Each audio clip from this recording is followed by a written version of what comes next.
just whiz through a couple of specific case histories, because it's always nice to think about this business of how you tailor the warm-ups.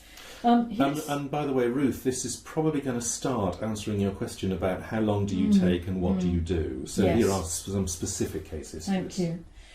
So this is a client of mine, just slightly disguised, female singer-songwriter, sings in a gutsy, bluesy style, and she plays keyboard. While she sings, she plays keyboard standing up. And in terms of style, think sort of slightly Nina Simone-ish. Yep. And what she wanted was for me to create a warm-up for her that she could do on a regular basis, and that she could also do on the days of gigs, and she could also do, if necessary, during the setup of the gig. That was the plan. Yep. So this is what we did.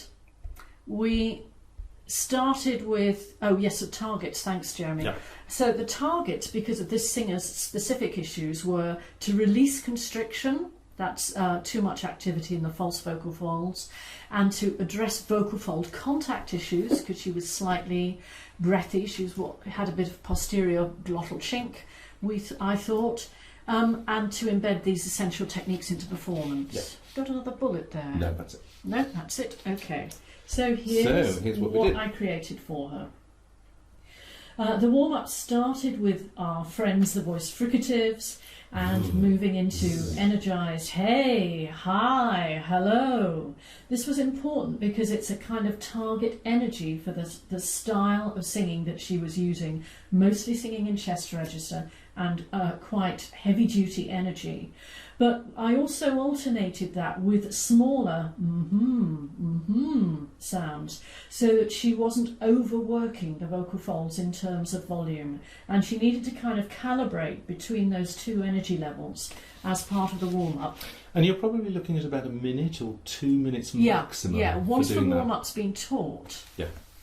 And I spent almost a whole lesson teaching the techniques for this warm-up and then re-recording it at the end, and it was only about a 10-minute routine. Yep.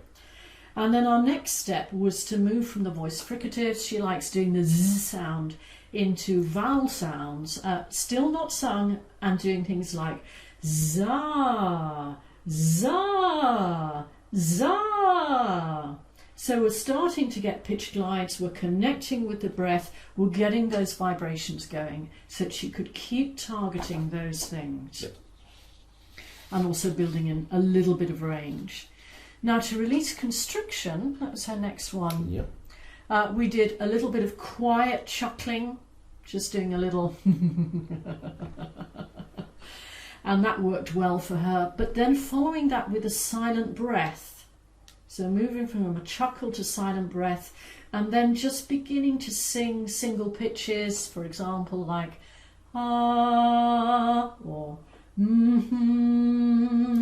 so that she could be sure the vocal folds were coming together without constriction. Yep. Then we have to start taking it into the performance environment.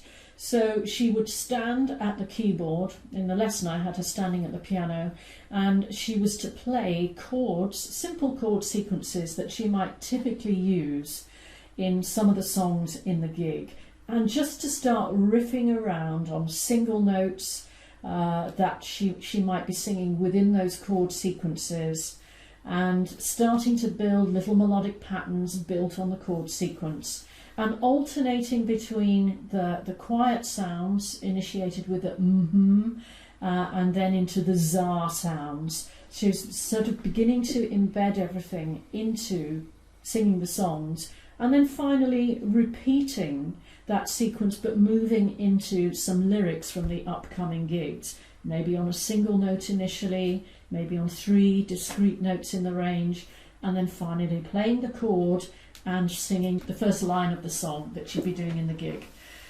And what she reported after doing this for about, it was 2 or 3 weeks that she was working this on a regular basis, she said, my voice is less wrecked after gigs. Absolutely. Okay. And that would have taken 5 minutes? It was about a 10-minute sequence all told. Yeah.